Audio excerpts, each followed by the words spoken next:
Baik, sebelum mulai pembelajaran kita pada hari ini, Ibu ingin mengabsen terlebih dahulu ya. Ibu Siti Hasanah, ada Rusiana, ada Ibu Siti Nurbajar, ada Ibu Lina Yanti, ada Ibu Salsa Dua, ada Ibu. Oke, berarti lompat semua hari ini. Oke. Baik, sebelum kita memasuki pembelajaran pada hari ini, marilah kita bersama-sama membuka pembelajaran kita dengan mengucapkan basmalah. Bismillahirrahmanirrahim. Sebelumnya, apakah ada yang masih ingat minggu kemarin kita belajar tentang apa? Tentang makanan dan minuman yang halal dan haram, Bu. Ya, tepat sekali. Jadi minggu kemarin kita sudah membahas tentang makanan dan minuman halal dan haram. Nah, minggu ini kita akan membahas tentang binatang halal dan haram. Ya, jadi kita langsung saja ke pengertian binatang halal dan haram. Nah, jadi binatang yang halal adalah semua jenis binatang yang boleh dimakan oleh muslim menurut ketentuan agama dan membawa manfaat positif bagi tubuh manusia. Adapun binatang haram itu kebalikan dari pengertian binatang yang halal. Jadi binatang haram itu adalah semua jenis binatang yang tidak boleh dimakan oleh umat muslim menurut ketentuan agama dan dapat membawa pengaruh negatif bagi kehidupan manusia. Sampai di sini anak-anak apakah bisa dipahami? Bisa. Ya, kita lanjut. Yang kedua itu jenis-jenis dari binatang halal dan juga haram. Yang pertama jenis binatang halal. Nah, jadi jenis binatang halal itu adalah semua jenis binatang yang hidup di air maupun di darat yang boleh dimakan menurut syara atau hukum Islam. Contohnya itu seperti ikan, unta, ayam, sapi, kambing, dan lain-lain. Selanjutnya jenis binatang haram. Jadi jenis binatang haram itu ada dua. Yang pertama haram dimakan karena binatangnya sendiri atau zatnya sendiri. Contohnya itu seperti anjing, babi, binatang yang bertaring, binatang yang menjijikan, dan lain-lain. Yang kedua itu binatang yang haram dimakan karena faktor yang datang dari luar. Contohnya itu seperti bangkai. Nah, ada dua bangkai yang boleh dimakan dalam Islam, yaitu bangkai ikan dan juga bangkai belalang. Selebihnya semua bangkai itu tidak boleh dimakan. Selanjutnya itu jalallah, binatang yang sebagian hidupnya memakan kotoran, contohnya seperti lalat. Nah, di sini ada contoh binatang halal dan haram. Ada ayam, kambing, unta, itu termasuk dari binatang yang halal. Dan anjing, babi, harimau itu termasuk dari binatang yang haram. Kemudian kita lanjut ke hikmah mengonsumsi binatang halal. Jadi di sini ada 4 hikmah dari mengonsumsi binatang halal. Yang pertama itu meningkatkan ketakwaan kepada Allah. Jadi dengan mengonsumsi binatang halal kita dapat meningkatkan ketakwaan kepada Allah. Kemudian meningkatkan rasa syukur. Selanjutnya memelihara diri secara lahir dan batin. Yang terakhir itu baik untuk pertumbuhan jiwa dan raga. Nah, dengan mengonsumsi binatang yang halal, jiwa dan raga kita akan tumbuh dengan baik. Kemudian kita masuk yang terakhir, manfaat mengonsumsi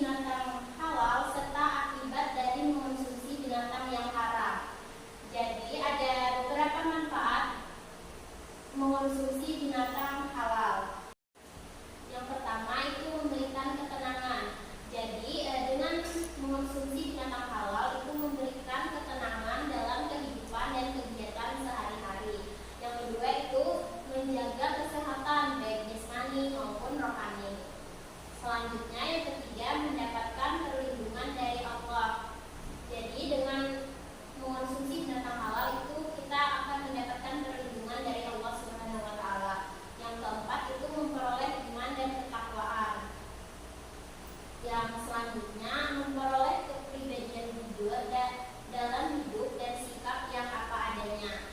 Yang terakhir mendapatkan rezeki yang barokah. Jadi dengan mengonsumsi binatang halal kita akan mendapatkan rezeki yang barokah dan bermanfaat.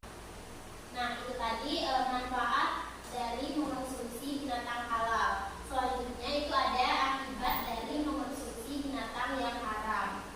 Yang pertama, merusak organ-organ tubuh orang yang memakannya. Jadi dengan mengonsumsi binatang yang haram itu dapat merusak organ tubuh manusia. Kemudian dapat terjangkit penyakit jasmani maupun rohani. Selanjutnya, tidak ada keberkahan dalam hidupnya. Jadi orang yang mengonsumsi binatang yang haram itu tidak ada keberkahan dalam hidupnya. Kemudian susah menerima ilmu kebenaran. Jadi orang yang mengonsumsi binatang haram ini susah menerima ilmu kebenaran. Kemudian dapat mendorong untuk melakukan perbuatan yang dilarang oleh Allah Subhanahu wa taala. Yang terakhir itu menyebabkan tidak diterimanya amal, ibadah dan juga doa seseorang. Sampai di sini apakah paham? Apakah ada yang ingin bertanya? Baik, jika tidak ada yang ingin bertanya, maka ibu yang akan bertanya. Kita masuk ke slide selanjutnya. Bisa dilihat pertanyaannya? Bisa. Nah, apakah pertanyaan nomor 1 ada yang ingin menjawabkan? Enggak. Ya, ringan silakan. Binatang halal adalah semua jenis binatang yang boleh dimakan oleh manusia. Ya, tepat sekali. Beri aplaus untuk Rina. Ya, jadi binatang halal itu adalah semua jenis binatang yang boleh dimakan oleh umat muslim. Lanjut ke pertanyaan yang kedua, apa pengertian dari binatang haram? Ada yang ingin menjawabkan? Belum. Ya, silakan. Binatang haram adalah binatang yang dilarang umat Islam untuk mengkonsumsi, Bu. Ya, tepat sekali. Beri aplaus untuk Hasanah. Ya, jadi binatang haram itu adalah semua jenis binatang yang tidak boleh dimakan oleh umat Islam. Yang ketiga, apa hikmah dari mengonsumsi binatang yang halal? Ada yang ingin menjawabkan? Silahkan, Usian. Ya, hikmah dari mengonsumsi binatang halal tadi meningkatkan rasa syukur, meningkatkan ketakwaan kepada Allah dan lain-lain. Yang keempat itu apa manfaat dari mengonsumsi binatang yang halal? Ada yang ingin menjawabkan? Ya, silakan Salsabila. Salah satu manfaat dari mengkonsumsi binatang yang halal yaitu menjaga kesehatan baik jasmani maupun rohani. Ya, tepat sekali. Jadi manfaat dari mengonsumsi binatang halal itu tadi menjaga kesehatan rohani maupun jasmani. Pertanyaan yang terakhir, apa akibat dari mengonsumsi binatang yang haram? Ada yang ingin menjawabkan? Silakan. Jadi akibat mengonsumsi binatang yang haram itu dapat terjangkit penyakit dan mengakibatkan rusaknya organ-organ tubuh. Ya, tepat sekali. Beri aplaus untuk Mbak Ian. Ya, jadi akibat dari mengonsumsi binatang haram itu dapat menyebabkan rusaknya organ tubuh manusia. Sampai di sini dulu pembelajaran kita pada hari ini. Ibu akan menyimpulkan dari pembelajaran kita hari ini.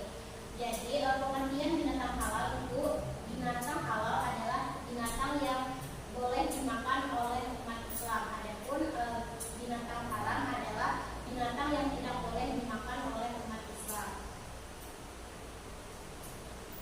Sekian pembelajaran kita pada hari ini. Untuk menutup pembelajaran kita, marilah bersama-sama mengucapkan hamdalah. Alhamdulillahirabbil alamin. Terima kasih atas segala perhatiannya. Sampai jumpa di minggu yang akan datang. Wassalamualaikum warahmatullahi wabarakatuh. Waalaikumsalam warahmatullahi wabarakatuh.